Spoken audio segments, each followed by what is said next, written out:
If there is one Star Wars project that fans actively do not want, it is the Rey Solo movie we have been threatened with for years now.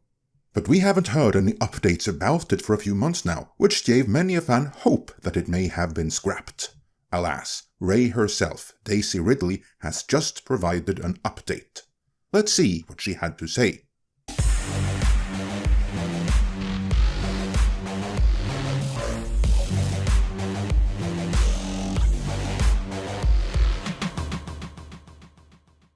Daisy Ridley, who at one point claimed that Star Wars had damaged her career, which practically didn't exist prior to Star Wars, is promoting her latest movie, Cleaner, from director Martin Campbell. And in the process, she also gave a minor update on Star Wars, more specifically on the Rey Solo movie that in the bigger scheme of things, no one wants.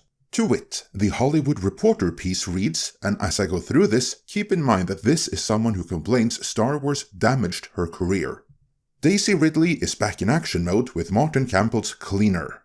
The English actor is coming off of 2 years' worth of acclaimed work in a number of different genres, including the biographical sports drama Young Woman and the Sea, the offbeat romantic dramedy Sometimes I Think About Dying, and her self-generated neo-noir Magpie.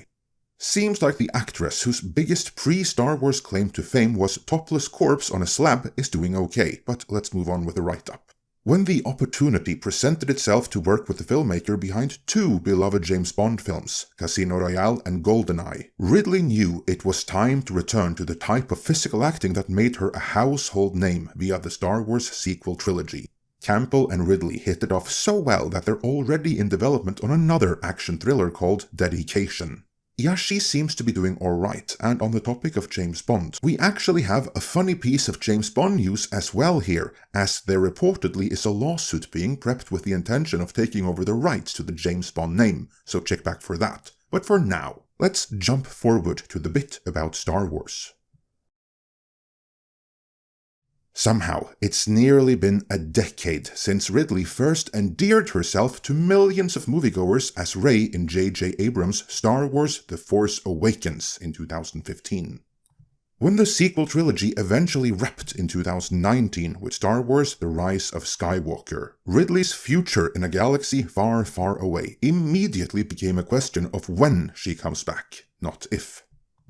Well, Deadline Hollywood may say that now, after the fact, but no, prior to it being announced, the question about Rey's eventual return was very much so if, not when, because the sequel trilogy was a franchise-killing disaster. There is zero organic fan demand for Rey to return, so the question was always if Lucasfilm was willing to will another sequel that there was no demand for into existence. The answer then arrived at Star Wars Celebration in April 2023, when Ridley walked on stage to a rapturous applause, confirming her return as Rey in Sharmeen Obaid-Chinoy's Star Wars New Jedi Order. And also, to be clear, Obaid-Chinoy only entered the fray much later, and that's when fans lost what little hope they might have had in the Rey movie, as that strongly suggested that they were going the activist route, at least initially. That may have changed since, or even be about to change, because next, the write-up takes on the revolving door of writers that have come and gone in the 2 years since the project was announced. At the time, Peaky Blinders creator Stephen Knight had just inherited the script from screenwriters Damon Lindelof and Justin Britt Gibson, and his tenure on the film was soon interrupted by the nearly 5 months-long WGA strike. Upon its conclusion, the clock started ticking, as Knight already had a pre-existing commitment to actively produce his Peaky Blinders film alongside director Tom Harper. Time eventually ran out, as Knight exited the project around the same time that the Peaky Blinders sequel pick began production in the fall of 2024.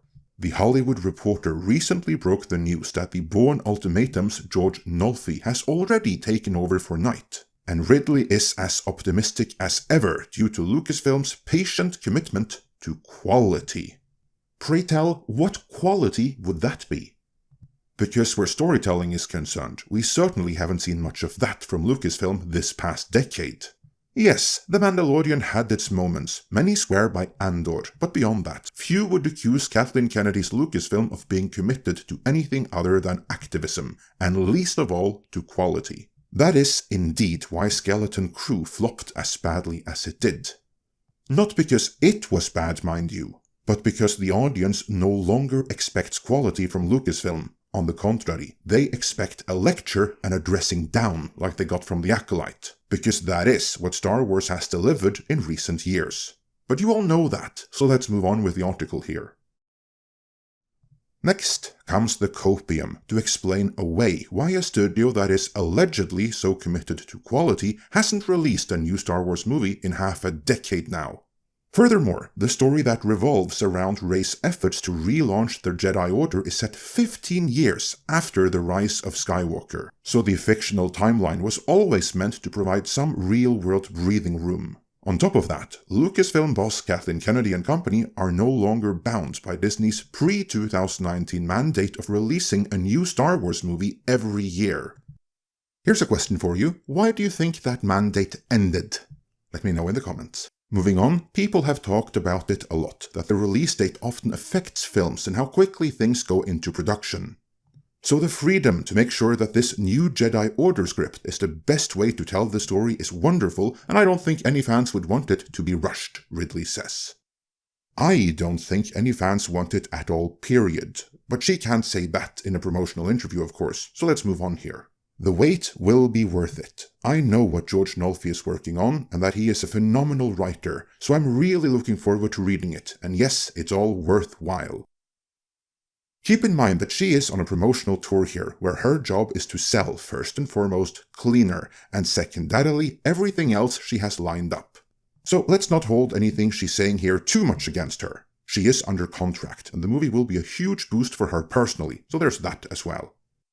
What I will say though, is that as we saw, Nolfi is not the first writer to work on this project. Or the second, or even the third. Yet we are supposed to believe that he's gonna succeed where the others weren't able to, so now it's gonna be worth the wait.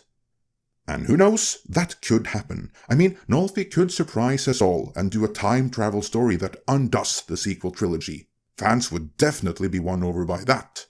I wouldn't bet on that happening though, so I'm gonna chalk all of this up to marketing speak for the time being.